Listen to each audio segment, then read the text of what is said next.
Hi bro. Hi bro. చూసేవాళ్ళు ఏ movie కోసం wait చేస్తున్నారో ఖచ్చితంగా కామెంట్ చేయండి. చూసేవాళ్ళు ఏ మూవీ కోసం వెయిట్ చేస్తున్నారో ఖచ్చితంగా కామెంట్ చేయండి. భయ్యా, దేవర, మహేష్ బాబు అన్న, రాజమౌళి గారు, ఈ రెండు సినిమాలలో మీరు ఏ సినిమా కోసం ఎక్కువగా వెయిట్ చేస్తున్నారు? భయ్యా రెండింటి కోసం ఏంది భయ్యా, రెండు కళ్ళు లాంటి రెండింటి కోసం వెయిట్ చేస్తున్నాం భయ్యా. ఏమనుకుంటున్నాను ఎప్పుడు వస్తాయా అసలుకి మహేష్ బాబు సినిమా ఎప్పుడు స్టార్ట్ అవుతాయని అసలు మనస్ఫూర్తిగా కోరుకుంటున్నాను. ఎప్పుడు స్టార్ట్ అసలుకి? ఇప్పుడు ఫస్ట్ ఆఫ్ ఆల్ దేవర గురించి చెప్పాలనుకుంటే ఏమని? లేదు రెండింటి గురించే చెప్తాను నేను. ఒకదాని గురించి రెండింటి గురించే చెప్తాను. దేవర డేట్ ఇచ్చారు, నేను అంత గుర్తులేదు కానీ దేవర అయితే ఎక్స్పెక్ట్ చేసినంత అయితే దానికి మించి ఉంటుందని నేను కోరుకుంటున్నాను. మించి ఉంటుంది. లుక్ అయితే ఎక్సలెంట్ భయ్యా, లుక్ అయితే ఎక్సలెంట్. ఏంది అసలు ఆ లుక్, అసలు ఆ డైలాగ్ ఏంది భయ్యా, సముద్రం రత్తపు మరకలు ఏంటి భయ్యా డైలాగులు, అసలు దుమ్ములకే దుమ్ము అది. ఇంకా అది మన కళ్ళలో కూడా ఉంచుకోలేము భయ్యా. గుర్తుపెట్టుకోండి, రాసి పెట్టుకోండి, బుక్కులో ఎక్కించుకోండి, డైరీలో రాసుకోండి. మన కళ్ళలో కూడా ఉంచుకోలేము, అలా ఉంటుంది సీన్స్ అయితే. అది అంటే ఇప్పుడు నెక్స్ట్ మంత్ స్టార్ట్ అవుతుందంట. స్టార్ట్ అయితే ఎన్ని ఇయర్స్లో రిలీజ్ అవుతుంది? అంటే ఫ్యాన్స్ ఎక్స్పెక్టేషన్స్కి రీచ్ అవుతుందా?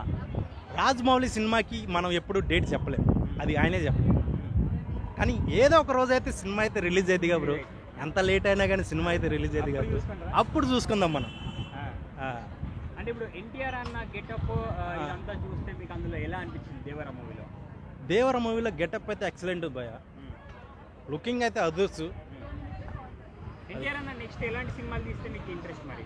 అంటే ఇప్పుడు దేవరాది కొంచెం బాగా ఒక గ్రూప్కి సంబంధించిన ఉండొచ్చు అని నేను అనుకుంటున్నాను భయ్యా. తర్వాత ఆ స్టోరీని బట్టి, ఆయన ఎంచుకునే స్టోరీలు బట్టి ఉంటుంది భయ్యా. ఇప్పుడు వచ్చేది లవ్ స్టోరీలు కూడా తగ్గినాయి, అంతా పొలిటీషియను బాగా పబ్లిసిటీ ఇవి ఉండే ఎక్కువ తీస్తున్నారు సినిమాలు. కాబట్టి ఏజ్కి తగ్గట్టు సినిమాలు తీస్తున్నారు భయ్యా. వాళ్ళ ఏజ్కి తగ్గట్టు అన్న ఏ సినిమా ఒప్పుకున్నా మేము ఎక్స్పెక్ట్ చేస్తాం. అది ఎందుకంటే వాళ్ళు స్టోరీ పరంగా వాళ్ళు ఓకే అంటేనే, జనాలకి నచ్చిద్దని ఓకే అంటేనే వాళ్ళు తీస్తారు కదా భయ్యా.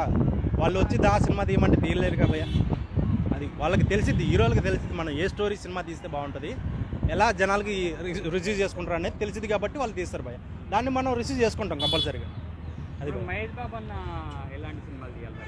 మహేష్ బాబు అన్న అయితే ఇంకా తెలుసుగా బ్రో, ఇంక ఇప్పుడే చెప్పాను కదా బ్రో. వాళ్ళకి స్టోరీలు తగ్గట్టు, ఏజ్కి తగ్గట్టు స్టోరీలు వస్తాయి కాబట్టి వాళ్ళు స్టోరీలు ఎంచుకుంటారు. దాన్ని మనం రిసీవ్ చేసుకోవాలి. అది నువ్వు వాడు తీయాల్సిన సినిమానే కాదు, వాళ్ళు తీయాల్సిన సినిమా అనేది అది మనం చెప్పలేము, జనాలు చెప్పలేము. ఇప్పుడు సినిమా రిలీజ్ అయ్యేంత వరకు ఎవరు ఏ సినిమా క్యారెక్టర్ అనేది ఎవరు చెప్పలేరు. అది సినిమా తీసిన తర్వాత తెలిసిద్ది, అది సినిమా ఆయన తీయొచ్చా తీయకూడదు అనేది జనాలు చెప్పాలి. అది ఇట్టు 100% ఇంట్రెస్ట్, ఇట్లు బద్దలు కొడతాయి రెండు కూడా, గుర్తుపెట్టుకోండి 100%. అది